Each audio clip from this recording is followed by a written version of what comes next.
Nesse resumo a gente vai tratar dos processos físicos de separação. É muito importante que a gente tenha alguns processos físicos de separação.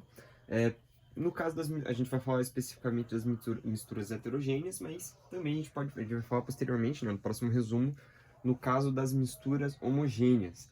É muito importante esse processo porque a gente tem um grau de pureza, né, dos componentes, seja na indústria ou nas pesquisas, a gente precisa, né, de um grau de pureza, né, dos elementos que a gente vai trabalhar. Então, esses processos de separação a gente faz para que a gente tenha um resultado muito mais preciso, né, referente ao que a gente está tratando, né, ao processo que a gente está lidando.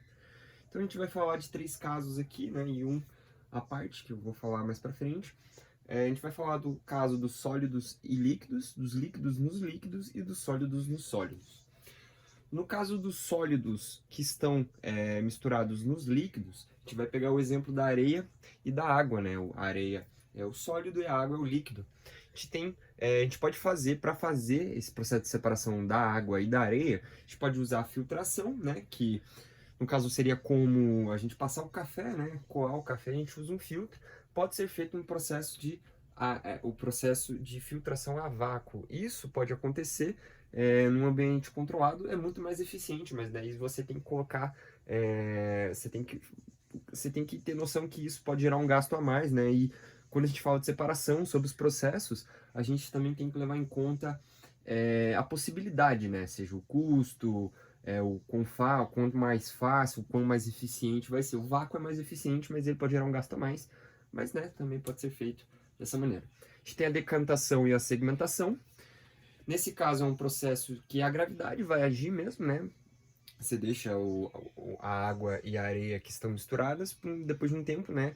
A areia vai segmentar no fundo e a gente pode usar o processo de sinfonação, né? Você coloca é como se faz, né? Por exemplo, quando a gente tira a gasolina de um carro, né? Você pega o tanque de gasolina, adiciona um pouco do líquido no cano, né? No caso, você puxa o líquido e num ambiente um pouco mais baixo, a ação da gravidade vai puxar, né? Esse líquido e fazer a separação. Pode ser feito, né? Por sinfonação.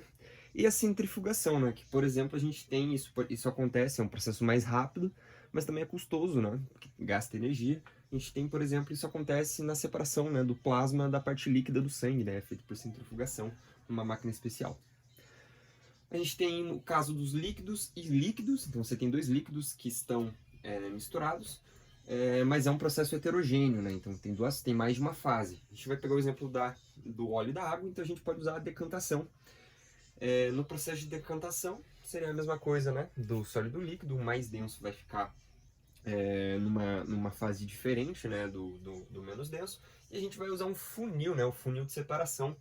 O funil de separação funciona como se fosse um funil mesmo, né, a parte que vai estar embaixo, você abre uma torneira, ela vai descendo, descendo, descendo, descendo, né, você vai liberando por essa torneira até chegar ao ponto em que a parte de cima vai ficar, né, nesse funil e a parte de baixo vai ter saído, você fecha essa torneira, né, e daí você vai ter a separação do líquido que estão, né, nessa mistura heterogênea. No caso dos sólidos e sólidos, é o que a gente mais tem casos, né? Os que podem, né, no caso, aparecer num vestibular. Aqui eu listei os que mais podem aparecer, né? Os exemplos e o que é utilizado. A gente tem o feijão em impureza, quando você vai separar, né? O feijão, você vai usar o método da catação. Você vai catar os que estão impuros, né, ali no meio. Então, o processo que você está catando, a gente chama de catação. É um processo físico, é um processo manual mesmo. No caso da farinha, tem gente que geralmente faz a peneiração da farinha, né, para fazer alguma receita, e geralmente as pessoas usam a peneira, né, para fazer esse processo de separação, então a gente chama de peneiramento. Isso também pode acontecer na indústria, né, ou na construção civil, em que o pedreiro vai lá, né, e faz o peneiramento da areia, né, para ficar brita, né, só na peneira, e a areia ficar mais pronta, né, para realizar a obra. No caso do lixo, né, nos aterros sanitários é feito o processo de separação magnética, né, um ímã muito, muito poderoso vai lá e vai tirando, né, as partes, entre aspas, mais valiosas. Então, o processo de separação magnética também pode acontecer, né, com o barro e alguns metais. A gente tem, se a gente misturar serragem e areia, a gente pode fazer o processo de separação por flutuação. Você adiciona água, e adicionando água, a serragem vai se separar, né? A gente vai ter três fases, a gente vai ter areia no fundo. Como a areia é mais leve que a água, ela vai ficar em cima e daí você consegue fazer essa separação. A gente tem o processo do iodo e as impurezas que vêm no iodo. Iodo é o processo de sublimação. A gente transforma diretamente do estado sólido para o estado gasoso do iodo. Então, como o iodo ele é extremamente instável, você consegue aquecer ele e fazer ele ir direto para o estado gasoso, separando as impurezas, né? Isso acontece geralmente nos processos de laboratório.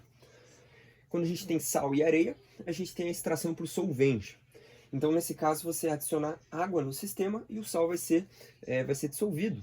Então, a gente vai ter um processo de dissolução fracionada, porque vai sobrar só areia, aí você usa, né, o processo de sifonação, como a gente viu aqui, né, no sólido e líquido, daí você usa, né, esse processo, porque você vai ter água, né, e sal diluído, então daí você volta pro caso do sólido e líquido, né, você vai usar a sifonação. Mas a gente chama de dissolução fracionada.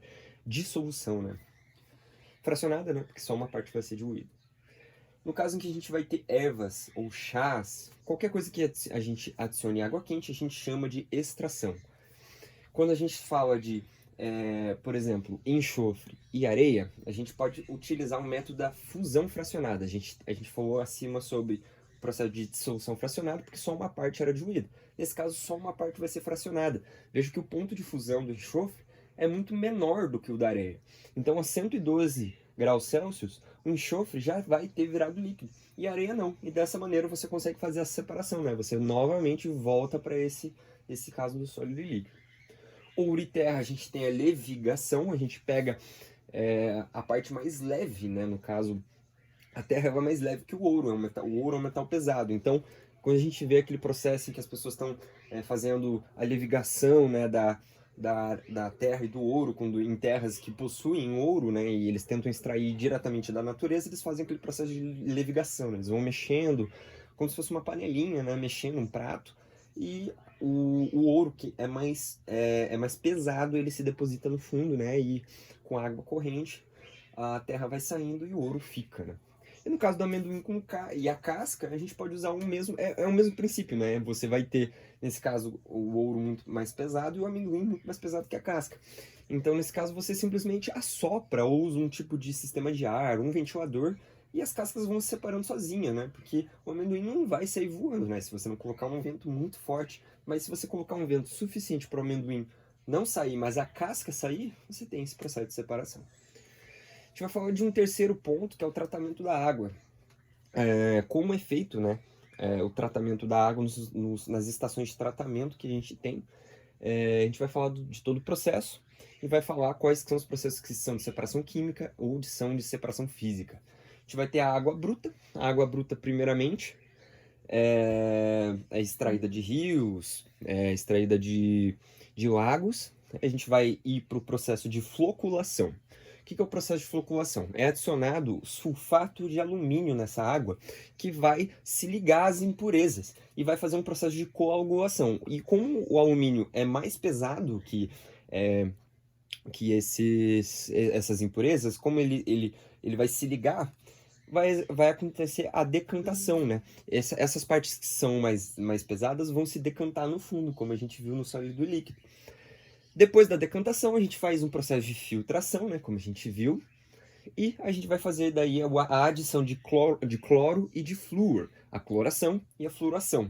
Cloração e fluoração seria para o tratamento, né, da água e também dos dentes, né? É feito esse processo de fluoração para manter a saúde dental e dentária, né, de quem está fazendo a utilização dessa água. Se a gente for pensar, né, em todo esse tratamento, a gente tem dois processos químicos e dois processos físicos. A floculação é um processo químico, porque você está adicionando, né, um elemento químico nesse tipo, né, de tratamento. E a cloração, que é cloração e fluoração, é fluoração ali, né, escrevi errado. E você vai estar adicionando um elemento químico também. Então, esses são dois processos químicos. E no caso de decantação e filtração, a gente viu que é um processo físico. Então é importante, né, saber disso para realizar alguns exercícios.